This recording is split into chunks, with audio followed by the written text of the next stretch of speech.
às 6h30 um consultório, né? Bom, já está gravando agora, sim. Então, novamente, boa tarde, boa noite, quase. Já está escuro aqui em São Paulo. Queria dar boas-vindas a todos e a todas. Esse é um dos nossos grupos de estudo, de pesquisa, do nosso Núcleo Lumen, que já está com 1 ano e meio aí de vida, de atividade, crescendo. Hoje temos a alegria de ter o Eliseu, meu parceiro de IA, que teve um tempo aí viajando ocupado, está de volta. E a Cláudia também, que está sempre viajando, chegou hoje. Eu estava preocupado aí com o avião, céu, tudo, mas deu tudo certo. E a Cláudia vai falar para a gente de um tema que interessa bastante, né? Além do grupo IA, Cláudia, tem aqui o grupo da Ana e da Márcia, que trabalha com planeta vegetal, questões ecológicas, crise climática, e está também a professora Maria Helena, que é da área de ensino, exatamente. Então, hoje é uma interface aqui já dos nossos grupos, né? IA e a educação básica, ameaças e possibilidades. O tema está bem legal, próximo do nosso nome do grupo, que é IA, usos e abusos. Então, vou apresentar rapidinho a Cláudia, acho que todo mundo conhece. Ela é educadora, especialista em políticas públicas, com uma carreira de destaque no Brasil e no exterior. Foi secretária da Educação do Rio, estava junto com ela. Secretária da Cultura de São Paulo, estava junto com ela. Foi ministra da Administração e Reforma, lá no governo federal, não estava em Brasília, eu. E também esteve, acho que 2 vezes, né, Cláudia, no Banco Mundial, né? Uma das vezes como diretora sênior de Educação Global, e fundou o Centro de Excelência e Inovação em Políticas Educacionais da FGV e o Instituto Salto, que agora ela representa aqui, pensado para dar escala às melhores práticas da educação. Ela tem explorado há anos o impacto da tecnologia, incluindo a nossa IA, na educação. Seu trabalho une visões locais e globais, tornando-a uma voz essencial nos debates educacionais contemporâneos. Obrigado, Cláudia, ao Cris, que fez a mediação, e a gente conseguiu marcar essa data para a gente fechar o semestre com chave de ouro. Então, Cláudia, a bola é tua, estamos aqui para te ouvir, e depois bater papo. Bom, então, em primeiro lugar, muito obrigada pelo convite da Lumen, por meio do José Luiz Goldfarb. É um prazer e uma honra falar com um grupo diverso, como esse, que tem pessoas de diferentes formações e uma preocupação com a questão da preocupação e interesse ao mesmo tempo, né? O próprio nome do evento, do projeto fala disso, em inteligência artificial. Eu trouxe uma apresentação, vou começar a falar dela e vou falar por que eu vou me restringir à educação básica. Porque é ali que começa tudo. Então, o Brasil tem um desafio imenso em educação básica, assumiu compromissos internacionais por meio da Agenda 2030, assinado com a Unesco e com a ONU, né, na Assembleia de 2015, né, os Objetivos do Desenvolvimento Sustentável, um especificamente é de educação, e vou falar um pouco disso, e vou tentar entender como é que isso entra num contexto de revolução digital e de o que o World Economic Forum chamou de a quarta revolução industrial, como é que isso se encaixa com o que é feito na educação básica. No ensino superior é mais fácil de entender algumas questões, mas eu vou focar na educação básica. Eu vou tentar compartilhar minha tela, no ensaio funcionou direito, vamos ver se agora vai funcionar de novo. Era no janela ou na tela, Camila? Costumo usar a tela, eu acho mais fácil de achar. Tá, tela. Vocês estão enxergando? Que maravilha! Yes, Cláudia, perfeito. Cláudia, eu só esqueci de mencionar que a gente tem professores te assistindo também aqui nessa reunião. Ah, que coisa boa, que coisa boa. Eu costumo falar muito com professores. Hoje eu tenho consciência que não temos só professores, né? Bom, então o título do que eu vou falar é Inteligência Artificial, Riscos e Possibilidades na Educação Básica. Vou falar sim dos riscos, ah, especialmente num contexto em que postos de trabalho vêm sendo substituídos por automação, né, um alerta muito grande que surgiu nos últimos anos, já desde 2016, 2017 se fala muito disso, mas vou falar também das possibilidades e como isso pode nos ajudar a equacionar os desafios enormes que nós temos na educação. Então vamos lá. Deixa eu só ver como é que eu vou passar aqui os. Pronto. Então, eu começo falando da Agenda 2030, que é essa que eu me referi, em que o Brasil assumiu uma série de compromissos para daqui a 5 anos, falta muito pouquinho, na educação básica. Então, a Agenda 2030 tem no seu bojo o Objetivo de Desenvolvimento Sustentável 4, que diz que até 2030 nós vamos assegurar uma educação inclusiva, equitativa e de qualidade e promover oportunidade de aprendizagem ao longo da vida para todos. Parece um enunciado um pouco genérico, mas ele quer dizer coisas muito concretas. Quer dizer, daqui a 5 anos, nós precisamos garantir que a educação de qualidade, que se traduz por resultados de aprendizagem, sejam para todos e não só para quem vem de famílias afluentes ou quem não tem desafios adicionais. A palavra equitativa aqui nos ajuda bastante, porque equitativa quer dizer, na prática, dar mais para quem tem menos. Eu vou estabelecer expectativas de aprendizagem boas para todos e eu vou dar mais para quem tem menos. A palavra equidade não quer dizer igualitária, não quer dizer uma educação igualitária. Quer dizer que eu não vou mais dizer que há crianças que vêm de famílias desestruturadas como um eufemismo para dizer famílias pobres, e que para eles, bom, que pena, eles não tiveram apoio em casa, chegou o mês de maio, o boletim vem ruim, não tem um pai que vai contratar um professor particular, só para dar um exemplo simples. Então, ela tem que ser equitativa, ela tem que lidar com essa questão de que alguns terão obstáculos maiores para a aprendizagem. E ela tem que ser inclusiva, tanto no sentido de incluir a todos de uma maneira genérica, mas em especial a questão das crianças, dos jovens e dos adultos com deficiências que precisam, ou neurodivergentes, que precisarão de apoios adicionais.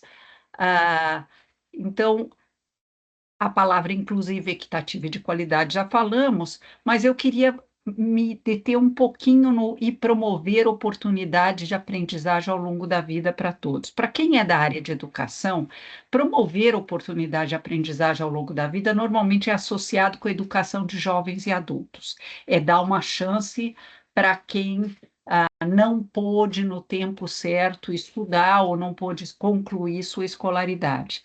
No contexto da quarta revolução industrial ou do futuro do trabalho, quer dizer uma coisa adicional. Como postos de trabalho vão ser extintos, né? Osborne e Frey falam de 3 bilhões de postos de trabalho extintos até 2030, mesmo que nem todos concordem que chega a 3 bilhões, e o Val Harari chegou a falar, não, deve ser 1,5 bilhão, que seja. Isso quer dizer que vão ser substituídos em ondas consecutivas de automação. E eu preciso, né, preparar esses jovens que estão na escola para aprender ao longo da vida, ou seja, para se reinventar profissionalmente se isso se mostrar necessário. Indo para frente, eu estou tendo umas. Deixa eu ver se assim funciona. Estou tentando passar para o próximo slide. Só um minutinho, porque ele não está aceitando que passe. Vamos ver se assim funciona. Se assim funciona, não está. Infelizmente, ele não está aceitando ir para o próximo slide. Eu vou compartilhar daqui. Tá, por favor. Pois ele não. Então, Cláudia, você descompartilha para. Deixa. Espera, eu descobri onde que eu preciso. Pronto, agora Já foi. consegui. Tá. É que, Bom, esse ODS 4, ele se desdobra em múltiplas metas.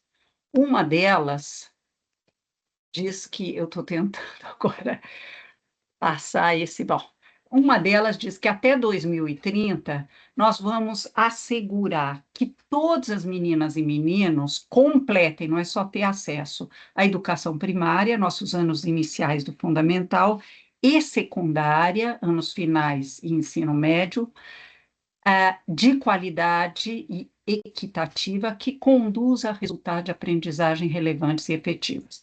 Aqui vem alguns pontos que merecem atenção. A primeira é que, sim, aqui não se fala mais só de acesso, se fala de completar. Nós demoramos muito no Brasil a oferecer acesso à educação, ao ensino fundamental para todos. O José Luiz já me ouviu falando disso.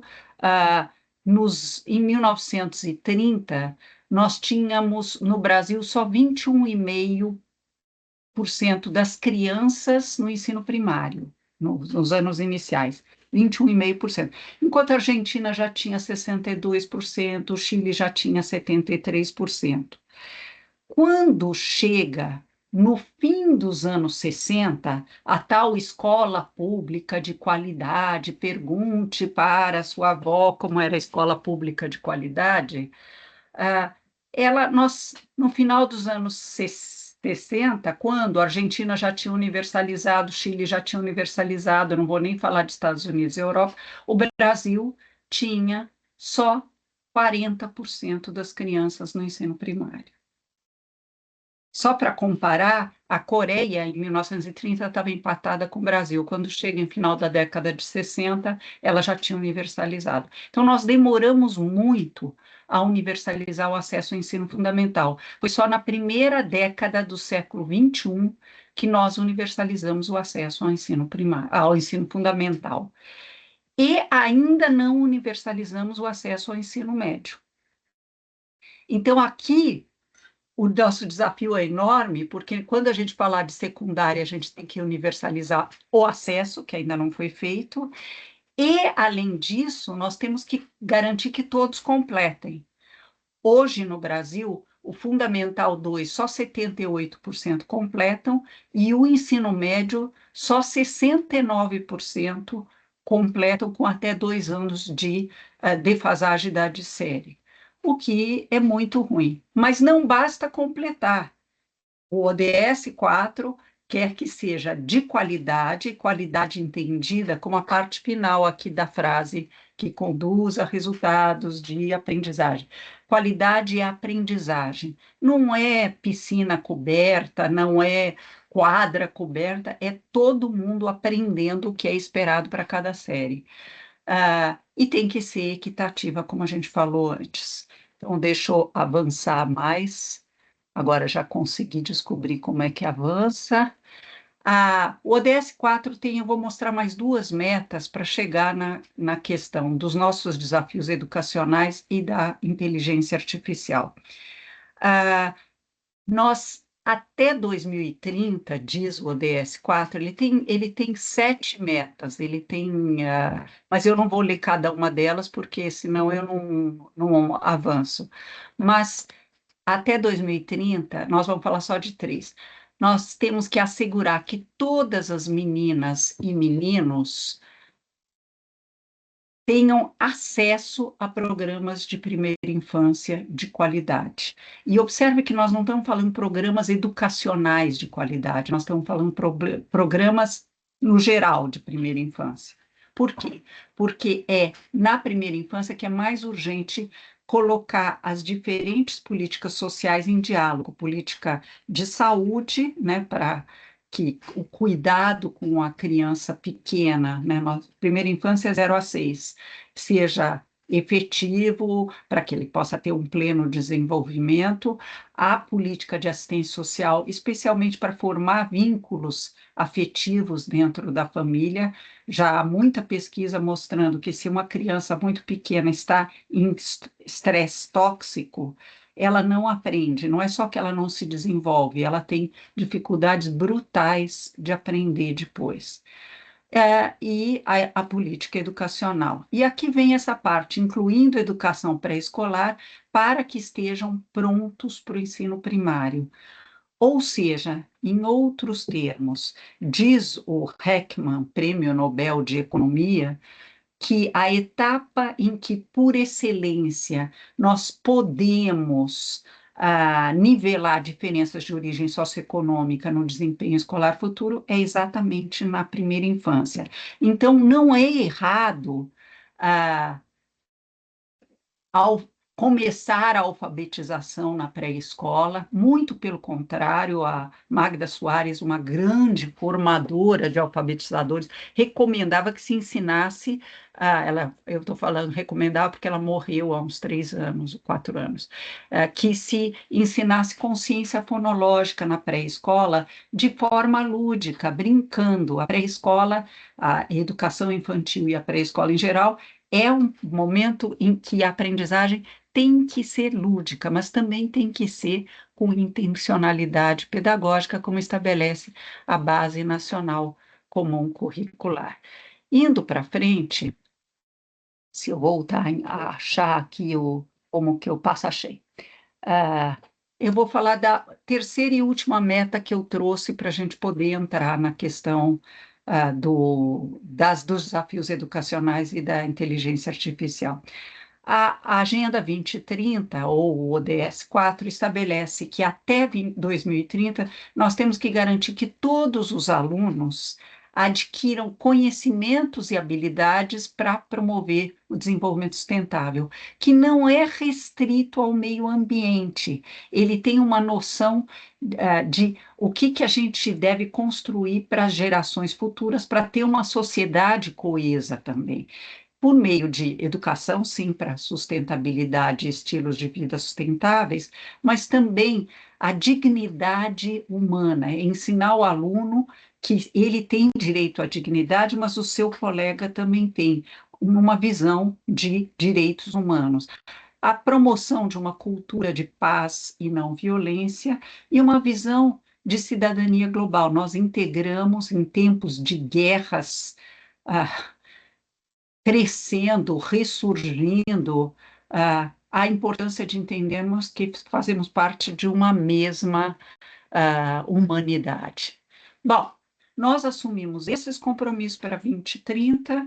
Como estamos em aprendizagem, que melhorias nós vamos precisar, especialmente para combater a desigualdade educacional no Brasil? Eu trouxe alguns dados das avaliações mais recentes.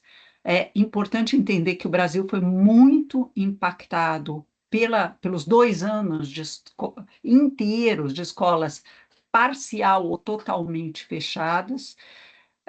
Então, vamos entender. E já alerto que o impacto foi enorme, não só no Brasil, mas mesmo em países que ficaram menos tempo com escolas fechadas. Em 2023, foi feita uma avaliação da alfabetização das crianças no final do ano, no segundo ano primário, no segundo ano dos anos iniciais do fundamental. E o que nós constatamos? Que 44% das crianças de escolas públicas, e aqui um parênteses, 82% das crianças e jovens brasileiros estão em escolas públicas. Então, quer dizer, a grande maioria das crianças estão em escolas públicas. 44% delas saíram não alfabetizadas no final do segundo ano. Essa avaliação que detectou isso foi feita pelos próprios governos estaduais. Então, tentaram nivelar os resultados, mas 44%. No entanto, o MEC fez também em 2023 uma outra avaliação, que é conhecido por alguns como Prova Brasil, mas é o SAEB, feita pelo INEP, que mostrou um quadro ainda mais grave, pela avaliação deles, que era amostral, mas 51% das crianças brasileiras de escolas públicas não estavam alfabetizadas ao final do segundo ano. Então, eu tenho um problema já no começo.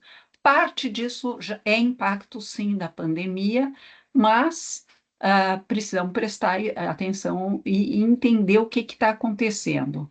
Segundo a literatura internacional, a gente adota uma forma de alfabetizar que já foi abandonada pelo resto do mundo há muito tempo e que parte de um pressuposto de que é inato na criança aprender a ler.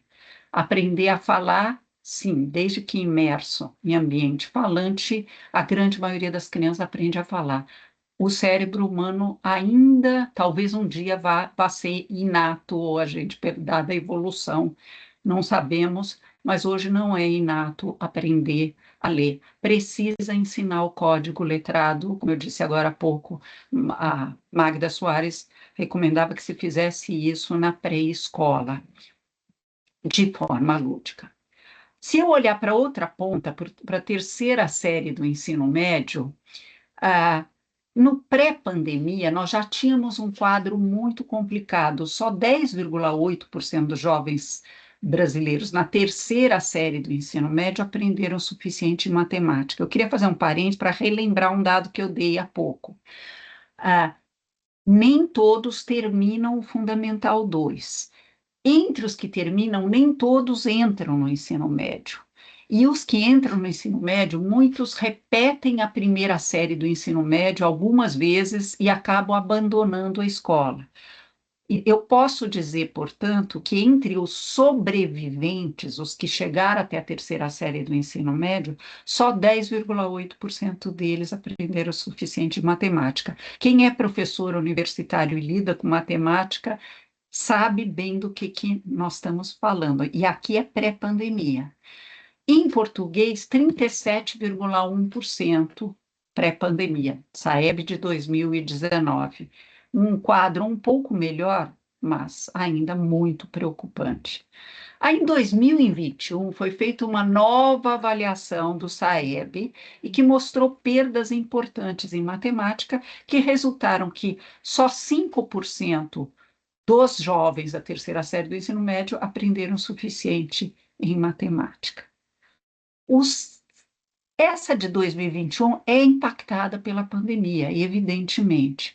Então, vale a pena olhar para o SAEB de 2023. É a cada 2 anos que o SAEB é aplicado e ele é censitário, ou seja, aplicado a todos.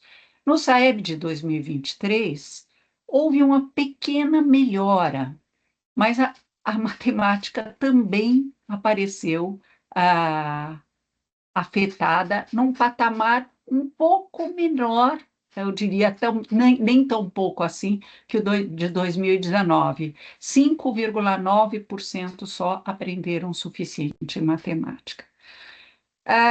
O PISA, que é aquele exame organizado pela OCDE a cada 3 anos, só que no de 2022 teve um ano a mais por causa da pandemia, é um exame aplicado para jovens de 15 anos. O Brasil melhorou um pouquinho no ranking em relação aos 81 participantes, né? São 81 países ou territórios participantes. Mesmo assim, a 8ª economia em termos de PIB teve 65º lugar em matemática. Perdeu para o Peru, que tem escolas com uma infraestrutura muito pior que a nossa, que tem professores com uma remuneração muito pior que a nossa. Tem algo acontecendo. A gente poderia, muitas vezes eu ouço a frase que o Brasil é um país pobre. O Brasil não é pobre, o país é muito desigual, o Brasil, mas não é pobre. 52º em leitura e 62º em ciências. Como o PISA tem um tema preferencial a cada um, eles sempre avaliam a língua, a matemática e ciências, mas em cada edição do PISA dão uma ênfase numa área diferente. O último PISA foi em matemática.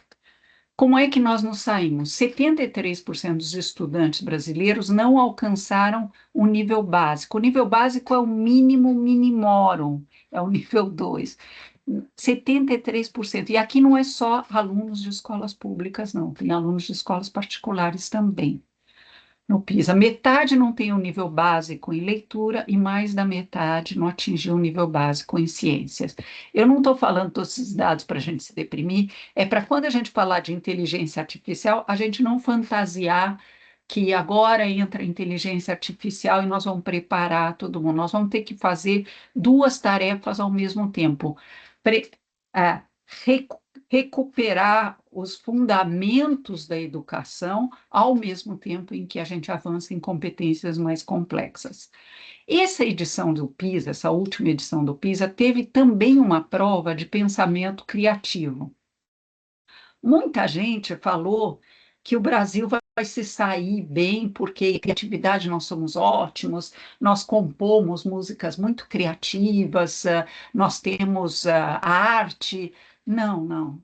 Aqui no PISA, o que é chamado de pensamento criativo, que vai ser muito importante nesse contexto em que a inteligência artificial vem substituindo posto de trabalho, é saber pensar fora da caixa sem destruir a caixa. É saber levantar novas hipóteses e testar essas novas hipóteses, usando o pensamento criativo. 54,3% dos estudantes brasileiros de 15 anos estavam abaixo do básico em pensamento criativo, ou seja, abaixo do mínimo minimorum do nível 2. O PISA tem uma coisa interessante, porque ele, além de ser uma prova aplicada que permite comparar países, porque não é centrado em currículo de cada país, mas nas competências que um jovem tem que ter aos 15 anos para chegar na vida adulta, pronto para o exercício da cidadania e para o mundo do trabalho, ele também aplica questionários para alunos e professores para entender o porquê que determinados países vão bem ou determinados países vão mal. Para os alunos, uma das perguntas importantes é: qual é a profissão dos seus sonhos aos 15 anos? E o que os nossos meninos de 15 anos revelaram é uma baixíssima atratividade da profissão de professor de educação básica. Por quê? 2,4% deles só disseram que sonham ser professores. Por quê? Bom, vocês diriam, por causa dos salários. É dos salários, mas não é só dos salários, né? Os salários são um fator importante, mas eu queria lembrar que na Finlândia, os professores ganham, em média, 20% a menos de profissões que demandam a mesma formação. E mesmo assim, é super seletivo ser professor, tem uma altíssima atratividade a carreira de professor. No Brasil, nós temos estados que hoje pagam salários melhores, o Mato Grosso do Sul, de onde eu vim, paga como salário inicial R$12.000.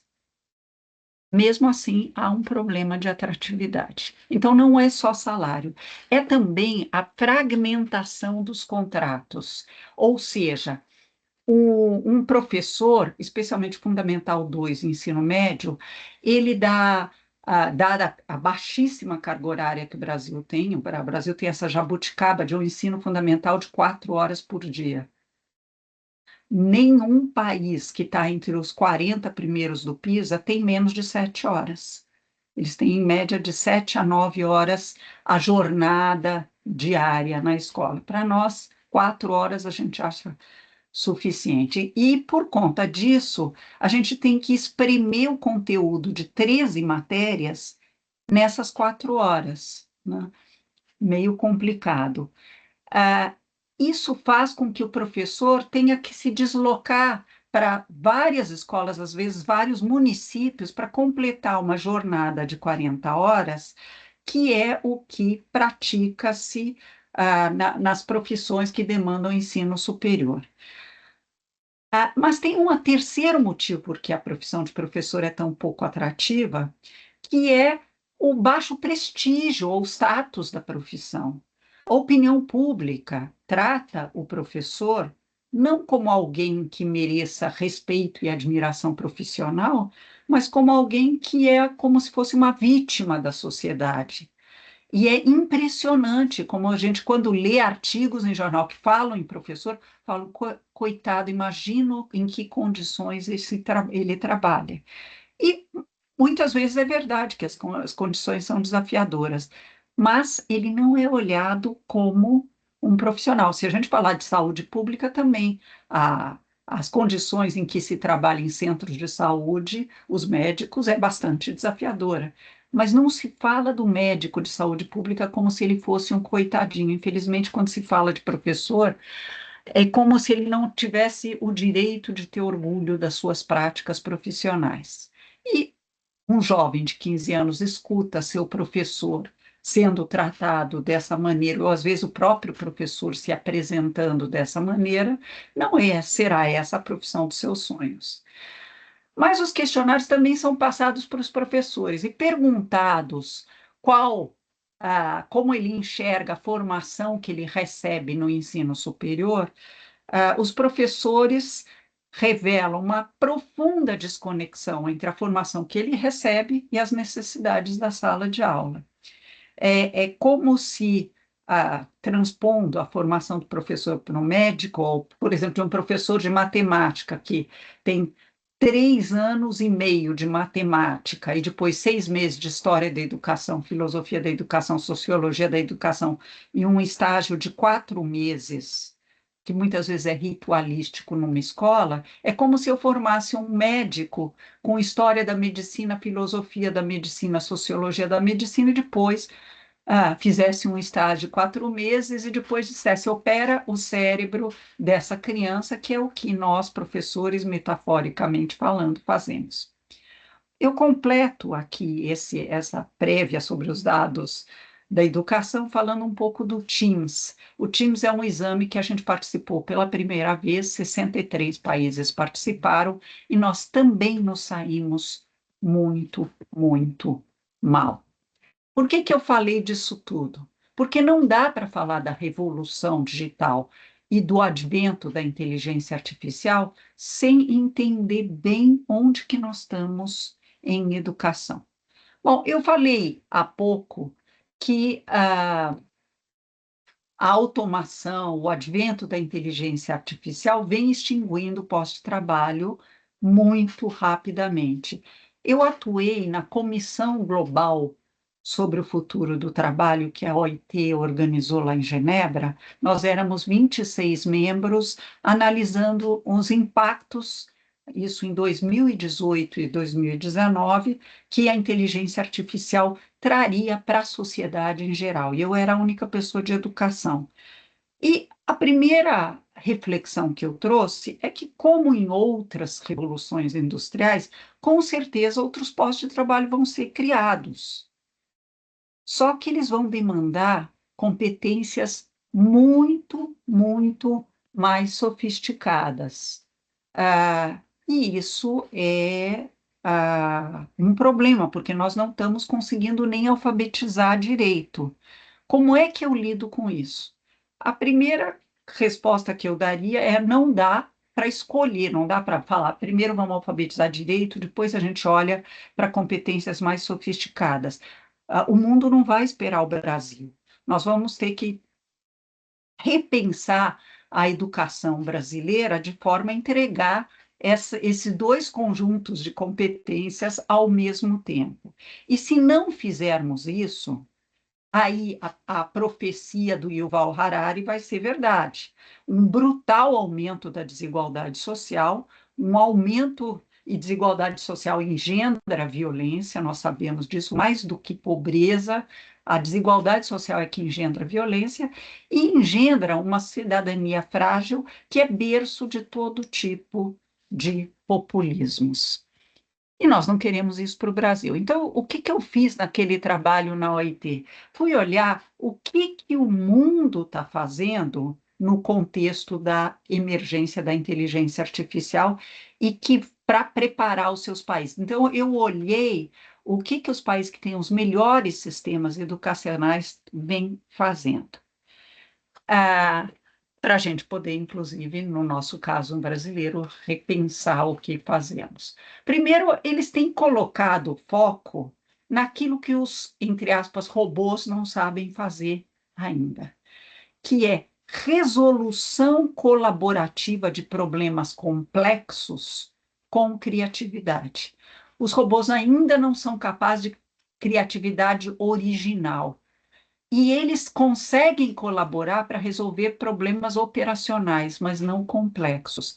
A boa notícia é que isso é ensinável desde a educação infantil.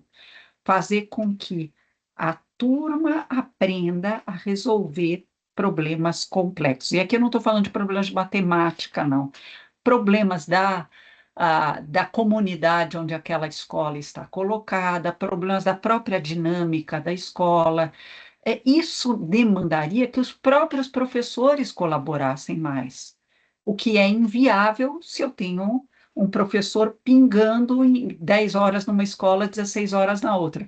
Se os professores não trabalham colaborativamente, eles não conseguem ensinar colaboração para os seus alunos. Então, um foco muito grande nisso e também em pensamento sistêmico e crítico. E atenção, pensamento crítico não é decorar o ponto de vista do seu professor, é ser um pensador autônomo, capaz de ler um texto e perguntar qual é a fonte disso, de onde surge isso. Pensamento sistêmico quer dizer, sim, integrar diferentes áreas do conhecimento, mas também ter profundidade em cada uma delas. Outra coisa que esses países têm feito é trabalhar cada vez mais com aprendizagem baseada em projetos ou em problemas. Isso tanto na educação básica quanto no ensino superior. Não é por acaso que o Einstein tem sido considerado o melhor curso de medicina do Brasil, porque eles integram as disciplinas no próprio ensino superior, integrando com base em problemas, né? Aprendizagem baseada em problemas. Uma outra coisa que eu identifiquei que eles estão fazendo mais e que o Brasil ainda faz pouco é o uso de metodologias ativas, uma educação muito mais mão na massa. O curioso é que o Dewey, um grande pensador da educação que inspirou Paulo Freire, inspirou muitos outros, dizia que a aprendizagem tem que ser experimental. Eu aprendo não é assistindo uma aula, porque só tem 45 minutos de aula, então o professor só pode escrever no quadro ou passar slides e dar a aula teórica e o aluno anota no caderno ou copia, tira uma foto da lousa do professor e decora para ir na prova. Ele tem que experimentar, e não é só experimentar em física, química e biologia, é experimentar em toda a aprendizagem, aulas com muito mais diálogos e atividades. Mais um motivo para a gente acelerar o caminho em direção à escola em tempo integral, não para fazer mais do mesmo, mas para ter aulas muito mais dinâmicas, que permitam que a gente aprenda a pensar. Ninguém aprende a pensar decorando o que o professor pôs na transparência ou o que escreveu no quadro negro ou branco. Um outro ponto que esses países vêm praticando muito é a revolução da escrita. Esse termo revolução da escrita é quase uma provocação, ela é trazida por uma neurocientista chamada Judith Hoffman, que ela fala o seguinte: já Maria Montessori falava que a gente precisa escrever para processar o pensamento, mas não é escrever nas aulas de redação, é escrever na aula de química, é escrever na aula de matemática, de forma que todos possam elaborar seu pensamento. Eu preciso de um aluno que tenha um pensamento mais profundo para garantir a aprendizagem mais profunda. E saber fazer análises mais sofisticadas. Hoje, quando a gente olha nas competências para o século XXI, ou para o que nós precisamos saber para esses tempos que a gente vive, se eu olho, por exemplo, para jornalistas, o jornalista que só descreve um fato, ele não, quase não preciso mais desses postos de trabalho, mas eu continuo precisando de jornalistas que sejam capazes de fazer análises mais profundas, mais sofisticadas. Uma outra coisa que esses países têm trabalhado na educação básica é a cultura digital. E quem me ouviu falando em entrevistas contra o celular na sala de aula para usos não pedagógicos, deve achar estranho que eu traga isso com muita ênfase. O problema do celular é a portabilidade e o fator de distração que ele traz para a gente, até para os adultos. Imagine para uma criança que ainda não tem o córtex pré-frontal maduro, né? Uma criança, um adolescente, é só aos 25 anos que o córtex pré-frontal fica maduro, que é a parte do cérebro que cuida de autorregulação. Então, sim, é um problema o celular na sala de aula, mas o próprio celular usado para fins de aprendizagem não está proibido no Brasil, muito pelo contrário, ou outros equipamentos que têm menos portabilidade, que, portanto, podem ser parametrizados para fins pedagógicos dentro das escolas. Então, cultura digital é muito importante, a Base Nacional Comum Curricular coloca as competências digitais com ênfase, e eu tenho que preparar os professores para isso, para um ensino relevante de cultura digital, e o ensino híbrido. Mas tem uma tendência que esses países vêm adotando, e que eu levei um susto outro dia por causa do Piauí, é que é ensinar a inteligência artificial nas escolas, como fazer pesquisas, como preparar prompts na inteligência, nas várias ferramentas de inteligência artificial. Em vez de ficar preocupado se vão colar ou não vão colar, porque se quiserem colar, os alunos já colam do Google, o que nós temos que fazer é ir para além dessa reflexão. Como é que eu preparo um jovem que vai ter que ter na inteligência artificial não um inimigo, mas algo que possa ajudá-lo? Como é que eu, como professora ou professor, vou poder usar plataformas adaptativas com uma ferramenta de inteligência artificial ou algoritmo acoplado para identificar numa turma de 43 alunos exatamente quais são os gaps de aprendizagem de cada um e direcionar para um material já curado por mim, uma solução gamificada ou alguma outra coisa, que reponha parte desse conhecimento ou dessa aprendizagem que ele não teve. Outra ideia que esses países vêm usando muito é o conceito de sala de aula invertida. O professor não mais visto como um mero fornecedor de aulas expositivas, e muito mais usando o melhor do seu potencial para assegurar a aprendizagem para todos. Então, a aula expositiva vai para casa na forma de uma pequena pesquisa ou de um vídeo de YouTube que o professor indica para ele, e na aula ele vai tirar suas dúvidas tentando aplicar aqueles conceitos na realidade. Então, a sala de aula invertida é algo que eles estão usando muito, algumas escolas brasileiras já vêm usando também. E, como eu disse, uso de plataformas, podem ser plataformas adaptativas para promover aprendizagem adaptativa, mas também com livros. A Nathalie Wexler, ela diz que você tem que ter um letramento para o mundo digital, mas também para o mundo físico. Nós não, quer dizer, teve um secretário que chegou a falar, basta as plataformas. Não, não basta, tem que ter os dois. E os países com bons sistemas têm usado os dois. Uma outra tendência que eu queria ressaltar são as competências para o século XXI, hoje cada vez mais chamadas competências para a vida, ou alguns chamam de soft skills ou socioemocionais, que hoje já há sólida literatura respaldando que elas têm impacto.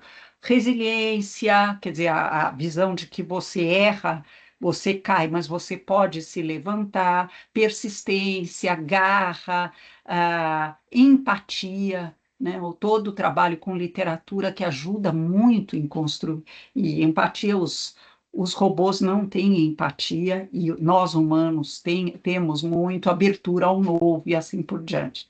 Mas também eles têm usado cada vez mais educação para valores e atitudes.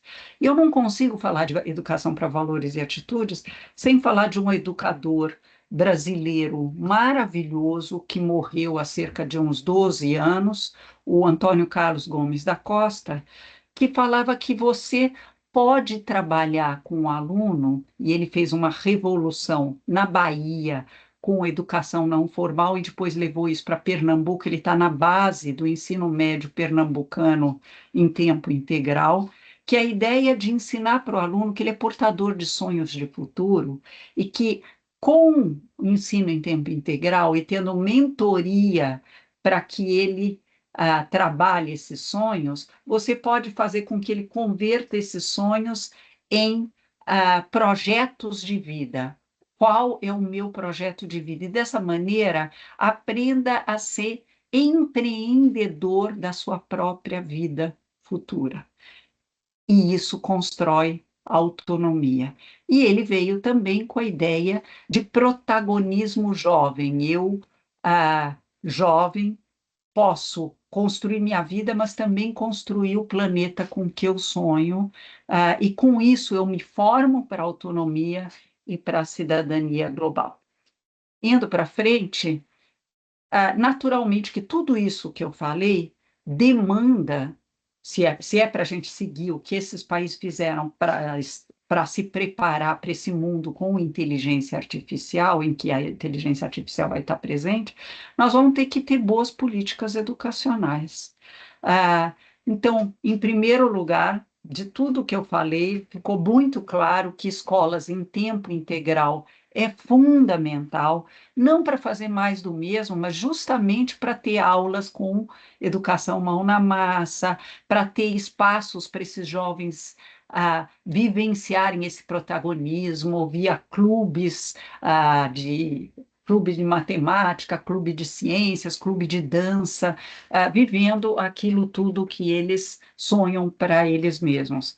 E professores prioritariamente alocados a uma única escola para a gente ter a atratividade da carreira de professor e poder colocar esses professores colaborando. Outro ponto fundamental para que isso aconteça. Eu esqueci de falar, desculpe, eu vou ter que voltar numa que eu esqueci de falar de uma coisa importantíssima. Quando eu falei de IA nas escolas, eu esqueci de falar que o estado do Piauí, o estado mais pobre da federação, já está ensinando inteligência artificial em todas as escolas estaduais e com grande sucesso. Vale a pena olhar o que eles estão fazendo e também olhar o que a Federal de Alagoas, no NIS, que é o núcleo que eles criaram sobre inteligência artificial, está preparando sobre inteligência artificial para as escolas de educação básica. Desculpe, na hora que eu falei, eu pulei essa parte.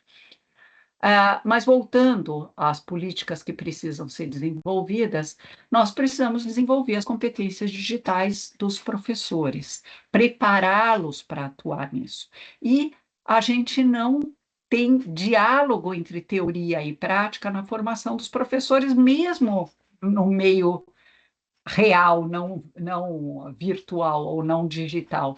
Nós temos que preparar os professores para isso. Não se engane, os professores sabem navegar. nas redes sociais, sabem entrar na internet para fazer pesquisas, mas existe uma ferramenta que vem sendo usada em vários estados para fazer um autodiagnóstico dos professores, e os próprios professores mostram que eles estão num nível muito inicial de competências digitais. Além disso, nós precisamos conectar as escolas com internet de alta velocidade, não só para funções administrativas, mas para uso na sala de aula. Outro ponto fundamental para a gente poder fazer tudo isso é ter obsessão por equidade. E isso quer dizer suportes adicionais, especialmente para as áreas de vulnerabilidade. Nós temos que ter ferramentas, eu dei um exemplo de IA e plataformas adaptativas para ajudar o professor a ter uma sala de aula com 43 alunos no ensino médio, mas outras ferramentas podem ajudar os professores em áreas de vulnerabilidade. Se eu não tenho numa rede de escolas dinheiro para pôr laboratório em todas as escolas, eu vou priorizar as escolas de áreas de vulnerabilidade. Se eu começo a colocar as escolas em tempo integral, contrário ao que imaginam muita gente, a gente deveria colocar primeiro em tempo integral, especialmente agora que já existe o pé de meia, no ensino médio, você deveria começar a colocar em tempo integral com verba para isso e com pagamento para as famílias dos estudantes, exatamente nas áreas mais vulneráveis, nas favelas e assim por diante. Utilizar o regime de colaboração, que é um regime que a Constituição brasileira estabelece, para os estados apoiarem seus municípios. 80% dos municípios brasileiros não têm mais de 4 escolas. Ou seja, não é que eles têm a sede da Secretaria da Educação em condições de pensar em estratégias para a educação infantil ou para a alfabetização. Os estados, e muitos deles já começaram a fazer isso, estão apoiando a alfabetização nos seus municípios. E temos que avançar mais rápido. Fortalecer as políticas voltadas à primeira infância, já falei bastante disso, mas temos que ir mais rápido. Aprendizagem de qualidade e retenção dos alunos no centro de todas as políticas. Retenção no sentido de evitar evasão escolar. E aí vem uma questão importante. Muita gente critica o fato de que os alunos estão passando para frente sem aprender. Isso não está certo, é verdade. Como também não está certo fazer o seguinte: aluno de classe média, no mês de maio o pai recebe o boletim, está com nota ruim, eu pago um professor o pai paga professor particular. Bom, se o menino veio de favela, é pobre, não tem condições, dane-se, eu reprovo no fim do ano. Não. Também precisamos de tempo integral para ter um momento de recuperação de aprendizagem desses alunos na escola, já que esses recursos de contar com o papai que paga o professor particular não é disponível para todos. Trabalhar com dados de aprendizagem e com base em evidências científicas. Nós, da educação, criticamos muito o negacionismo científico em saúde, mas, infelizmente, eu comecei minha vida profissional como professora de educação básica, posso falar com tranquilidade. Nós também praticamos muito negacionismo científico em educação. A gente não se baseia em evidências científicas e muitas vezes a gente tem preconceito com o uso de dados de aprendizagem. Ao contrário, a gente precisa ter avaliação e descobrir se o aluno está aprendendo para poder agir a tempo e a hora. Isso. E adotar uma política nacional de formação de professores centrado na prática. Ou seja, não basta formar com teoria. Indo para frente, quais são as competências necessárias para o profissional do futuro, nesse mundo em que o trabalho vai ter que ser tão diferente? Eu só acabou saindo. É saber trabalhar em times, resolvendo colaborativamente problemas complexos. Essa mesma coisa que nós colocamos na educação básica, ela tem que ser oferecida pela educação básica e pelo ensino superior para formar o profissional do futuro, tenha ele faculdade ou não. Então, saber trabalhar em times e resolver colaborativamente problemas complexos. Capacidade de formular análises mais aprofundadas. A inteligência artificial, o ChatGPT, you name it, sabe formular análise simples, não sabe ainda fazer análises mais aprofundadas, o profissional do futuro vai precisar. E também ele vai precisar, o IA pode nos ajudar a fazer isso, comunicá-las a públicos diversos. Mas, para isso, o humano precisa perguntar e esclarecer para a inteligência artificial quais são esses públicos diversos. Outra coisa que nós vamos ter que ter no profissional do futuro são as tais competências para a vida e para o mundo do trabalho: persistência, resiliência, empatia, abertura ao novo e autorregulação. Além disso, saber pensar criticamente, cientificamente e sistemicamente. Eu vou parar aqui no cientificamente para dizer o seguinte: pensar cientificamente não quer dizer só saber pensar usando questões da química, da física ou da biologia, como um professor de educação básica imaginaria, inicialmente. É saber formular hipóteses a serem testadas. Nesses tempos de achismo, do chat, do WhatsApp da minha tia e coisas assim, saber que se eu discordo de algo, dos achados de uma pesquisa que foi feita, eu vou ter que elaborar hipóteses, eu vou ter que testar a hipótese para poder dizer, não, isso não vale fora desse contexto, ou essa conclusão estava errada porque os instrumentos de pesquisa estavam errados. Isso vale tanto para ciências exatas quanto para ciências humanas. A agilidade cultural. Quem trouxe essa questão disso como uma competência para o futuro foi um autor de um livro e um pesquisador chamado Joseph Aoun, que escreveu um livro fantástico chamado Robot Proof Higher Education, ou Ensino Superior à Prova de Robôs, e que ele mostra que o ensino superior deveria, mas a gente pode e deve começar pela educação básica, formar jovens que saibam navegar em diferentes culturas, tanto no sentido de um mundo globalizado, mas mesmo das múltiplas culturas que estão presentes no próprio país e até no mundo das organizações, no mundo do trabalho. Existem diferentes culturas organizacionais. E, finalmente, e não menos importante, ser um eterno aprendiz. Ou seja, estar preparados para aprender ao longo da vida, praticar o chamado lifelong learning. Por quê? Porque se postos de trabalho vão ser extintos em ondas sucessivas de extinção, muitos, muitos estudantes que terminam uma formação universitária, ao ver os postos de trabalho muito diminuídos na profissão em que ele se formou, pode pensar, bom, eu vou tentar me reinventar profissionalmente, então eu quero voltar a aprender, voltar para a universidade para fazer um upskilling ou uma nova preparação. E também porque aprender é um dos grandes prazeres da vida. E ser um eterno aprendiz não deixa de ser extremamente útil e prazeroso para o ser humano. Quem já me ouviu falar antes sabe que eu gosto de terminar com uma utopia. Eu falei de ciências, mas agora vou falar de utopia no conceito que Rubem Alves emprestava, né? Ele também já faleceu, a palavra utopia, algo que ainda não teve lugar.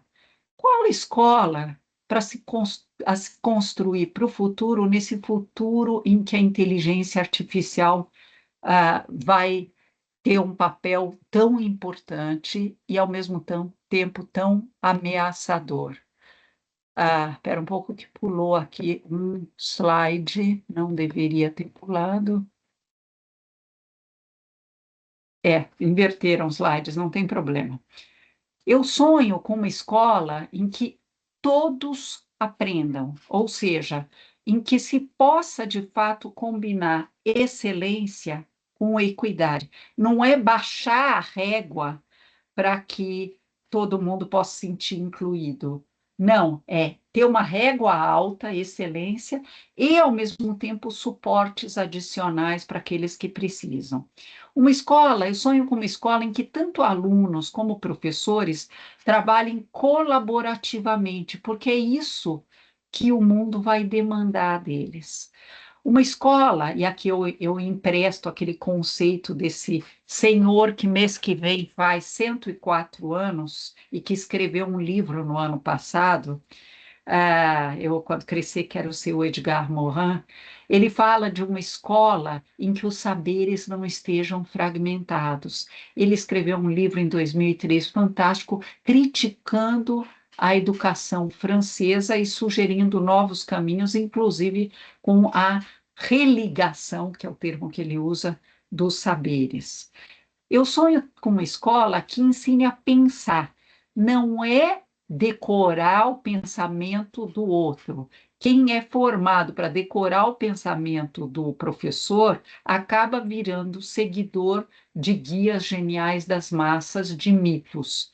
É uma escola que ensine a formar, que ensine o aluno a ser um pensador autônomo e que ensine a aprender, porque ele vai precisar aprender ao longo da vida. E, finalmente, uma escola que reserve tempo e espaço, escola em tempo integral, com mais tempo, para formar todos os estudantes para a autonomia. Enfim, uma escola que forme seres humanos que não serão substituídos. Essa é a minha utopia.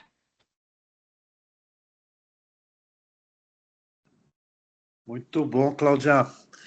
Cláudia começa trazendo um quadro barra pesada e termina com uma perspectiva de futuro. Muito legal. Obrigada. Então, vamos aproveitar, turminha, alguns minutinhos aí, porque a Cláudia chegou de viagem, não vamos abusar da boa vontade dela. O Eliseu já levantou a mão, então começa o Sul. A Cláudia gosta do Sul, né, Cláudia? Eu gosto, eu amo. Eu fui Que bom condecorada com a medalha, como é que chama? A Assembleia Legislativa me deu uma medalha de um dos líderes aí do Rio Grande. Parabéns. Obrigada, Parabéns Eliseu. mesmo, Cláudia. Bom, eu fiquei muito, muito entusiasmado com a tua fala, porque eu vejo como ela se alinha com coisas que eu faço. Deixa eu me apresentar primeiro, para tu saberes assim de onde eu falo, né? Eu trabalho com tecnologia educacional e IA na educação desde sempre, Cláudia. Já meu doutorado, lá nos anos 90, era sobre isso. E na tua fala, a maneira como tu foste colocando o espaço que a IA pode ocupar na escola, foi se alinhando muito a coisas que eu tenho feito. Inclusive, eu peguei aqui o livro da Judith Hoffman, que é The Writing Revolution. Exato, que eu acredito muito, e a gente tem, inclusive, algumas ações já feitas até com essa perspectiva de ensinar escrita em outras disciplinas, tentando principalmente resgatar alunos que estão com dificuldade e trazer essa educação que olha para a equidade. E a gente acredita muito que a IA possa fazer isso. Bom, então, assim, totalmente alinhado e muito feliz aqui. Vamos ter que conversar depois sobre isso. Sim. Depois eu vou te mandar um e-mail para a gente conversar um pouco mais. Na verdade, a minha pergunta aqui eu gosto muito também dessa lista que tu elencas de a utopia da escola com professores que sejam que trabalhem colaborativamente com os estudantes. E eu te pergunto se tu acompanhas algumas ações concretas de uso de plataformas. Aqui tu falaste do Piauí, em que eles trabalham, pelo que eu entendi, principalmente com o ensino da IA na educação, formação de professores. Eu sou professor da Faculdade de Educação aqui, e eu tenho uma disciplina que é de ensino para as licenciaturas e para a pedagogia de IA, justamente. Então, eu queria te ouvir falar um pouquinho mais disso, por favor. Pois não, eu vou tentar ser breve para que mais gente possa falar. Mas cuidado, eu sou professora, professor começa a falar, não para. Então, muito prazer, Eliseu. Essa questão da colaboração. É curioso, mas no Brasil há muito pouca colaboração dentro das escolas. Eu percorro escolas, visito escolas em todo lugar que eu vou, mas colaboração a gente não tem. E parte disso tem a ver justamente com essa jornada do professor que dá aula em 3, 4 escolas. Então, ele não, acaba não formando um time com seus colegas. Por isso que eu acho que isso depende muito de política pública. Não é uma coisa que uma escola consegue resolver sozinha. Mas também percebo que, nós precisamos ressignificar a prática do professor. Muito desse vitimização do professor que a imprensa adota acaba afetando o professor. E quando eles se reúnem, porque eles têm 1/3 do tempo para atividade extraclasse, que deveria ser dentro da escola se ele trabalhasse numa única escola. Então, em vez dele aproveitar esse tempo aprendendo com os colegas professores, e professor aprende mais com o colega professor, sem querer desqualificar mestrado, doutorado, pelo contrário, acho que o professor deveria. Mas ele aprende mais com o colega professor. E ele não tem tempo para discutir a prática. E quando ele tem tempo, quando tem a jornada de planejamento, etc., eles leem uma poesia, eles falam de outra. Parece que estão fugindo de falar das suas próprias práticas e dos seus desafios práticos, sem ser catarse. Se fala dos desafios, mas como catarse, mas não como. Como é que nós vamos fazer para que nessa escola as coisas funcionem de maneira diferente? E essa parte eu só vou terminar essa parte de colaboração falando de um exemplo. Um dia eu visitei uma escola em Nova York, tá? Escola privada, não dá para replicar o que eles têm lá. Mas eles não tinham sala de professor. Me veio um susto. Como é que essa escola não tem sala de professor? E tem resultados incríveis. Falou assim, eles têm vários espaços de colaboração. O diretor da escola falou uma coisa que eu nunca mais vou esquecer. Nós queremos que os alunos vejam os professores colaborando. Então, eles têm espaços de colaboração para alunos e professores. E é o mesmo espaço. Então, nesses espaços de colaboração que os professores se juntam para planejar aulas, para fazer coisas. E não é só ao ar livre, não, é dentro. Tem vários espaços desse tipo. Eu não acho que é replicável, mas essa ideia de que os alunos têm que ver os professores colaborando é muito importante. A outra coisa é o uso de plataformas. Está começando, está ganhando estatura. Muitas das empresas que fazem livros didáticos para o MEC estão agora fazendo também plataformas que se conectam aos livros didáticos, não é substituindo, é fazendo as duas coisas. Sim, porque isso que tu disseste, né, de ter plataformas e livros, eu concordo que isso é muito importante. Eu acho muito importante. Acho que é isso. O ensino de IA está começando nas escolas de educação básica. O Piauí ter começado foi fantástico, porque todo mundo se sentiu mordido. Os secretários, desde o Bolsonaro, porque o Bolsonaro não ajudou, o MEC não ajudou ninguém. Desculpe falar de política aqui, mas como o MEC não ajudou ninguém, os secretários se uniram muito. E aí um começou, agora todos estão querendo, eles não sabem como fazer, mas vão aprender ao fazer, né? Aprendendo ao fazer. Agora muitos estão começando, Mato Grosso do Sul também está começando nisso, e aí no Rio Grande do Sul também, né? Com e sem a ajuda do Instituto Caldeira. Tá bem, muito obrigado. Obrigado, Cláudia, ótimo te ouvir. Cláudia, deixa eu aproveitar aqui como mediador fiquei com uma curiosidade que faz tempo que eu queria te perguntar, né? É. Toda hora que a gente escuta alguma coisa que é melhor no Brasil, é nordestina. O que acontece no Brasil? Não, é verdade, alguém ganhou um prêmio, É verdade. melhor aluno em Harvard, melhor aluno aqui, sempre é melhor Olimpíada de não sei o quê, melhor escola, melhor. Quando você mesmo, eu vejo das suas Eu falas. posto essas coisas. É, Ontem veio aqui um pesquisador da Universidade de Cambridge que veio perguntar o que acontece, por que o Nordeste está se destacando tanto. Eu não tenho todas as respostas, mas eu tenho uma hipótese. Nós temos oligarquias regionais nesses estados. Quando alguma oligarquia é, entre aspas, iluminada, no sentido de pensar em coisas que vão ao encontro de políticas públicas boas, nossa, é inacreditável. Se vocês lembrarem que o Ceará foi a partir da experiência de Sobral, que alfabetizava muito melhor os seus alunos, todos os alunos saem do primeiro ano completamente alfabetizados. E eu vi, ninguém me contou, eu visitei escola, pedi para ver caderno, porque eu sou. Então, aí eles criaram aquela SMS, quer dizer, que dá mais recursos para quem alfabetiza e recursos de apoio para quem não está conseguindo, o governo estadual. Por que eles conseguiram? Porque lá tem o Tasso Gereissati, e não interessa qual é o partido do membro da oligarquia, todos seguem, e graças a Deus é no caminho correto, podia ser no caminho errado.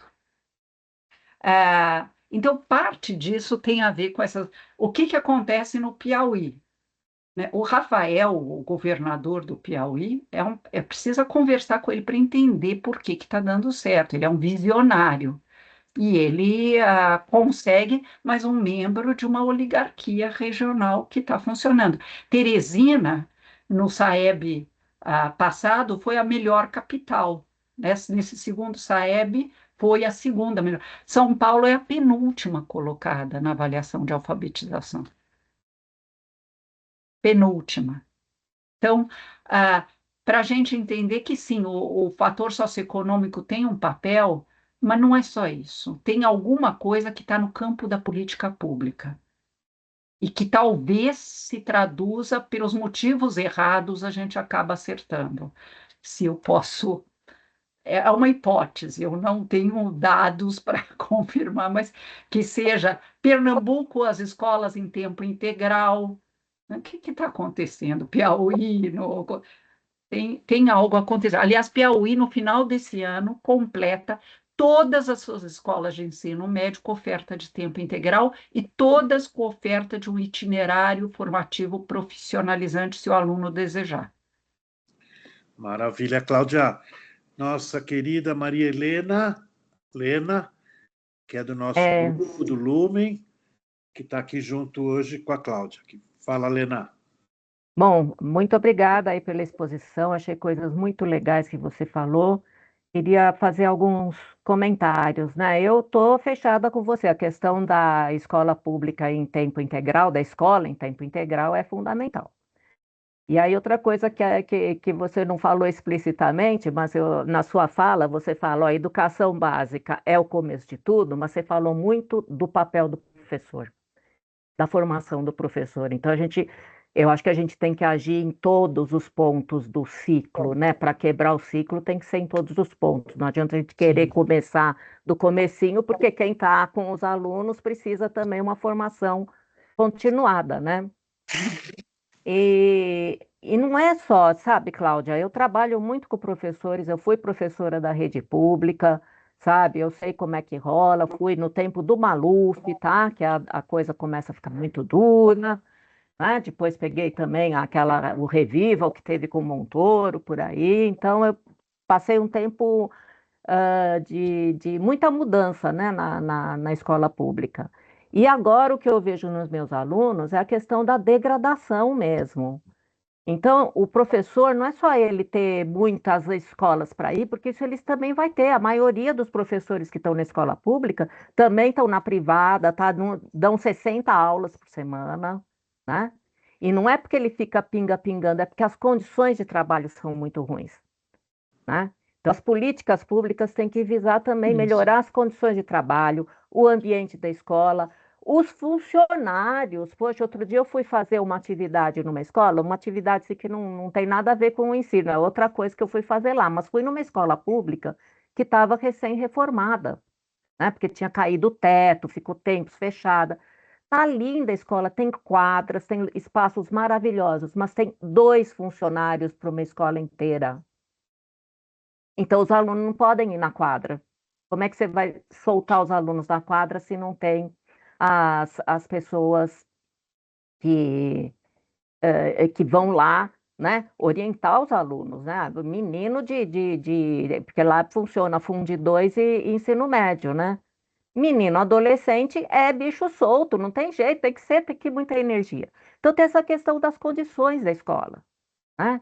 Dá para você dar uma aula sem laboratório de química? Até dá, eu já dei, eu não tinha, eu tinha um carrinho que eu levava na sala, sabe? Mas não dá para você fazer numa escola que não tem condição mínima, que você tem goteira, que você não tem funcionário. Então, aqui no Sul Maravilha, está acontecendo muito isso nas escolas. Está acontecendo também o cerceamento da autonomia do professor, porque além do aluno ser autônomo, o professor também tem que ter sua autonomia, preparar os cursos de acordo com aquela escola que ele está trabalhando, não é? Então, acho que isso aí são coisas muito complexas que acho que a gente tem que levar em conta, inclusive para entender os maus resultados nessas provas padronizadas que são aplicadas, que são dados da educação, um tipo de dado, eu acho que poderia ter até outros, né? Avaliações qualitativas também para complementar o quadro, mas também explica, porque é como que o aluno vai numa escola e não tem nada, ele não pode ir numa quadra, sabe? Então, a desvalorização do professor vai por aí, essa perda de autonomia, esses PowerPoint aqui que do estado de São Paulo está obrigando o professor e que vem desde os caderninhos que tinham, que eram muito bons, mas é aquele controle do professor, você tem que fazer isso, tem que fazer aquilo. Como que ele vai ser criativo, sabe?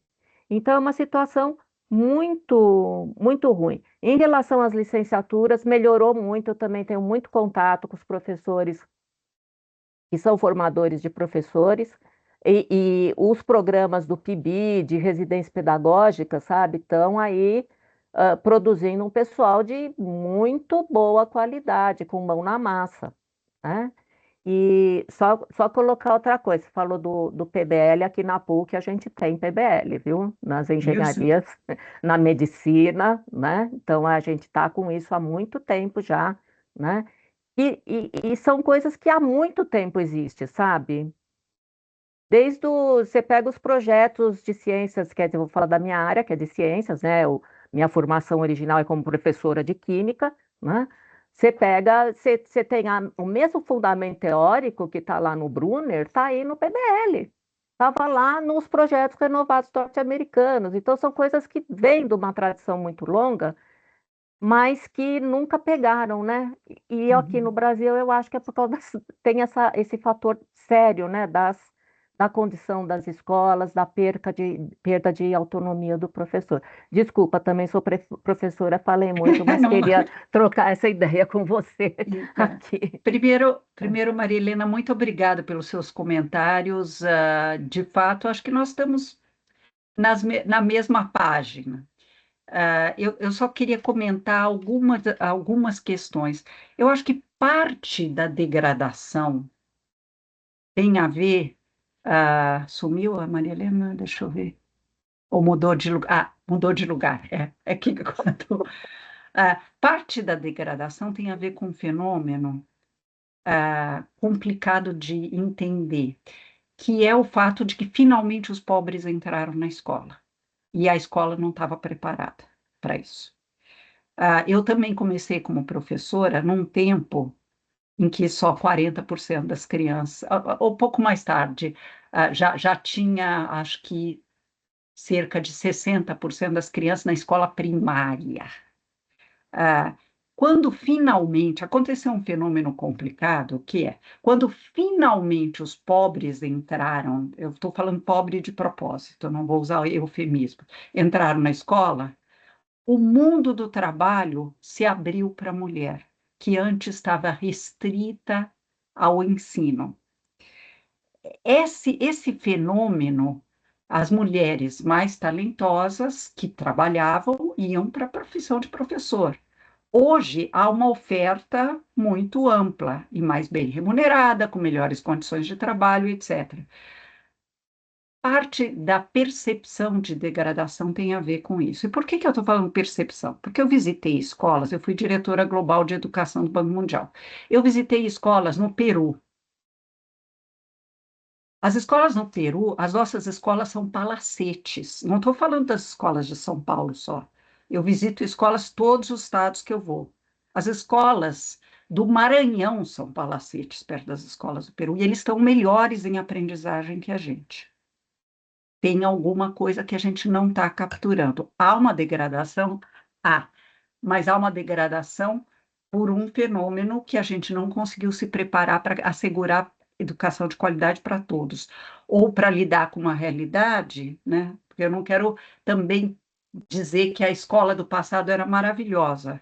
Eu estudei numa escola privada, voltada para elite, 35 alunos por sala no primário, 35 a 39, tá, dependendo da série, da classe. E, deixa eu só desligar aqui. 35 a 39 alunos por... E não é que era maravilhoso, a gente decorava coisas e devolvia numa prova, era isso. E a infraestrutura, a gente ia para o recreio, não tinha ninguém vigiando o recreio no primário, quanto mais no ginásio e no ensino médio. Não tinha funcionário. Tá no Colégio Nossa Senhora de Sion. Então, não estou falando de uma escola da periferia, etc.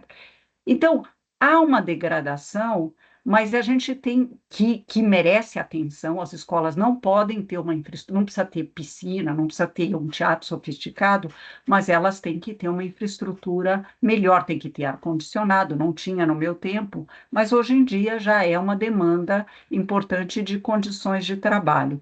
Mas é para a gente não fantasiar que a escola de antigamente era ótima e agora é um desastre. Não, novas necessidades surgiram e eu tenho que lidar com elas. As condições de trabalho de professores são muito ruins, mas são muito ruins, como você bem disse, não é só o salário, é a questão de eu ter que ficar rodando para completar uma carga horária de 40 horas. A gente falou um pouco disso.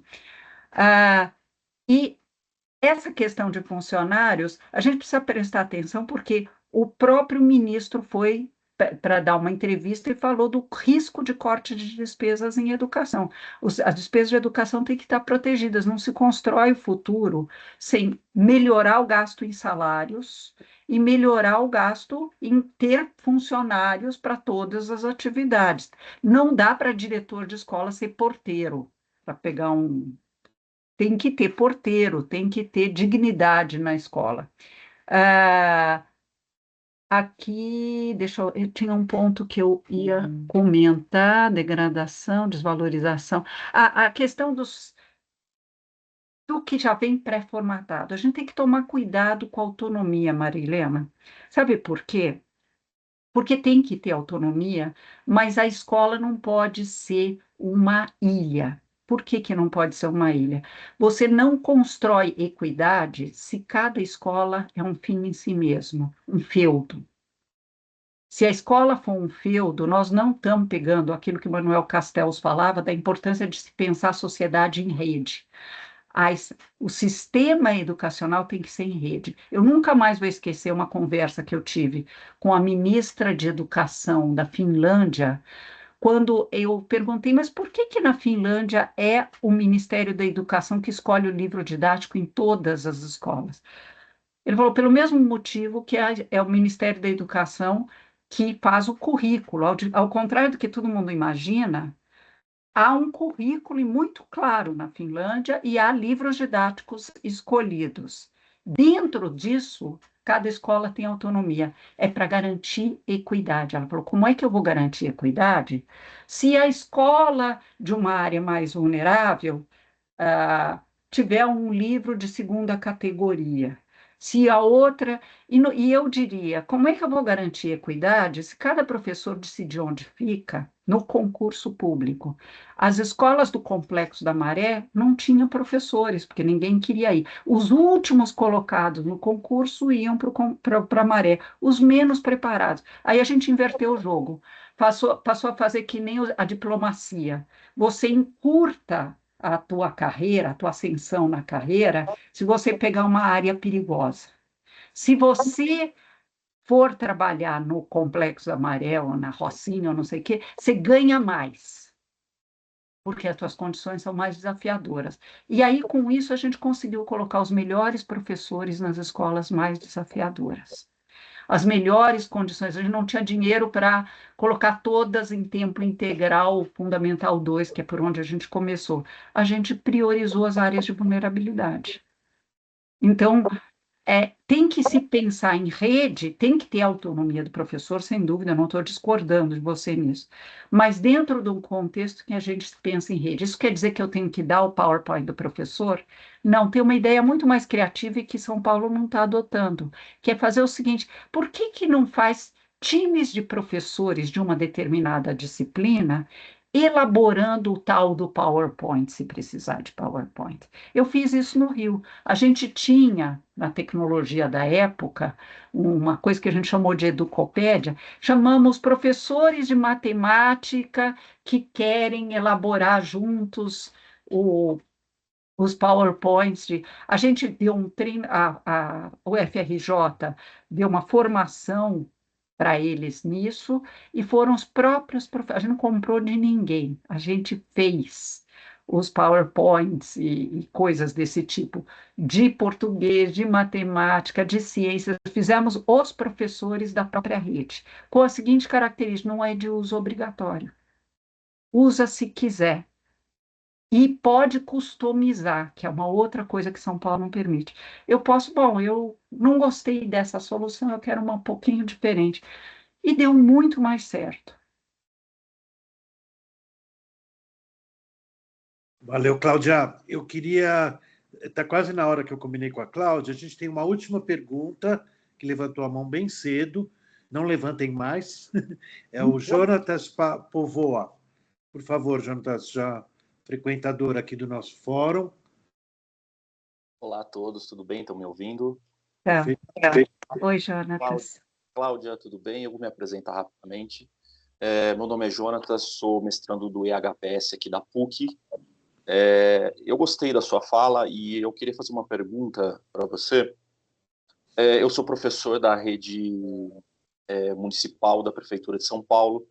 Eu dou aula na região periférica, na região norte. Eu escrevi um livro em 2023 sobre o uso do celular, ensaios estatísticos do ensino fundamental. Sou professor de geografia. E a gente fez uma pesquisa com os alunos e eu e mais um professor, descobrimos os problemas diversos, entre eles psicológicos seríssimos das crianças, do excesso de uso dos smartphones. E é uma questão mundial, não é só uma questão local nossa, e acabou a pesquisa batendo com as questões mundiais, né? Em um do meu capítulo do meu mestrado, eu trabalho a aprendizagem ao longo da vida, que você citou muito, né?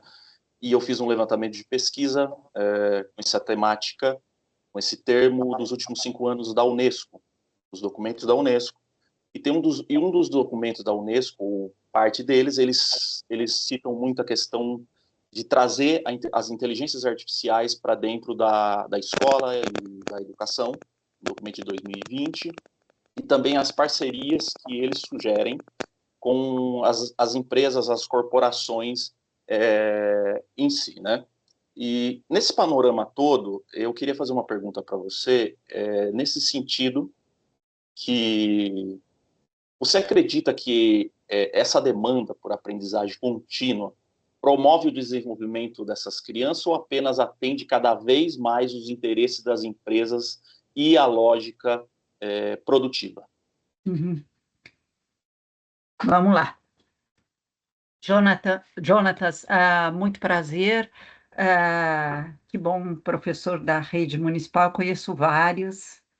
E interessante a tua pesquisa sobre o uso do celular antes de começar toda essa discussão. De fato, o Jonathan Haidt, que escreveu aquele, você deve ter lido, né, Geração Ansiosa, ah, vai ao encontro das conclusões que você teve. De fato, nós estamos vivendo problemas de saúde mental gravíssimos por conta de celulares na mão de crianças e adolescentes, e não tem a ver só com a escola.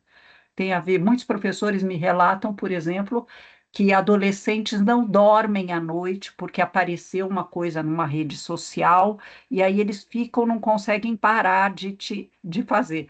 Muitos pais de classe média tiravam os computadores ou a televisão do quarto da criança para que ela pudesse ter um sono tranquilo. O celular, por ser tão portátil, é muito mais complicado. Então, de fato, isso merece atenção. Com relação ao lifelong learning e a questão de a que interesses isso favorece, é uma questão da macro e da micropolítica, né? Quer dizer, evidentemente que a sociedade é organizada tendendo a, a a iluminar mais os interesses de quem está dominando naquela sociedade, das classes, eu não quero usar a palavra classes, mas das camadas dominantes naquela sociedade. Só que não existe só isso. São interesses diferentes que se colocam na mesa. O bonito da história é que existe uma dinâmica nisso. Então, não tem só os dominantes e os dominados, existe uma dinâmica interessante nesse processo. E a gente precisa educar não enfiando ideias na cabeça da criança para que ela resista sempre que ouvir um termo que não sei o que vá ao encontro dos interesses dominantes, não é, entre aspas, doutrinando a criança, porque uma criança que é doutrinada numa direção, ela é facilmente doutrinada na outra direção também. É formando pensadores autônomos. Para mim, a questão mais importante da educação é ensinar a pensar. Ensinar a pensar não é compartilhar o meu ponto de vista com o aluno, é ensinar a fazer perguntas. Um aluno que faz perguntas não vai adorar o mito da vez. Um aluno que aprende comigo que só o que eu digo está certo, amanhã vai aparecer um outro que diz de uma maneira mais encantadora que eu, e ele vai adorar aquele outro mito. Então, eu estou dizendo isso para falar que sim, se você pensar de uma maneira ampla, o sistema educacional é estruturado em qualquer período e época para atender o setor produtivo daquela sociedade, o mercado, etc. Mas há nuances e há espaços de atuação para ensinar a pensar. E ninguém forma um cidadão se a gente não ensinar a pensar de forma independente. Eu tenho muito medo, porque eu vivi uma época, eu falo, acho que alguns dos que me conhecem aqui sabem disso, eu fui presa na ditadura 2 vezes, mas eu tive doutrinação como estudante nos 2 sentidos. Seja nas aulas de educação moral e cívica, em que a gente aprendia mantras e não sei o quê, ou as falas que a televisão trazia para a gente, ou outras coisas, mas também pessoas dentro da esquerda, de um grupo ou do outro, ou do terceiro grupo, ou professores de esquerda de visões diferentes, que achavam que se fazer eu decorar determinados mantras sobre a luta de classe seria suficiente para eu me tornar uma cidadã ativa e crítica. Não, eu tenho que aprender a fazer perguntas. Não sei se eu respondi a tua questão, mas eu estou tão convencida disso. Muito bom, Cláudia. Eu queria agradecer a você ter chegado aí do Mato Grosso e já ter entrado aqui na nossa reunião. A gente vai retomar o nosso grupo aqui do IA, Usos e Abusos, a partir de agosto. A Cláudia já, desde já, ela já participou em outras reuniões, está convidada a participar do Lumen quando você puder, Cláudia. Se está viajando, não dá, pode dar palpite de coisas que a gente deve fazer. Você já percebeu que o grupo é bom? Muito bom, muito bom, Zé. Para debater. Parabéns pelo grupo. Obrigado, Cláudia. Gente, boa noite. Ainda tem o aniversário de uma prima também. Ah, eu esqueci de falar uma coisa, Zé. Eu tenho um ativismo nas redes sociais. Eu estou no X, no Thread, no Blue Sky. Mesmo? Não sabia, Cláudia. Não, você não tinha percebido, né? E então, se vocês tiverem dúvidas ou quiserem continuar a conversa, fiquem à vontade. O Zé pode dar o meu WhatsApp para quem precisar contatar. Eu tô à disposição. O Rodrigo também. Durante a pandemia a gente se falou umas vezes, né? Então eu estou à disposição de todos. Tá bom, gente? Obrigado, Cláudia. Ana, um beijo grande para você. Tchau. Valeu, tchau. turminha. Obrigado. Prazer estar com Amanhã você. tem a gravação pronta. Tchau. Vocês.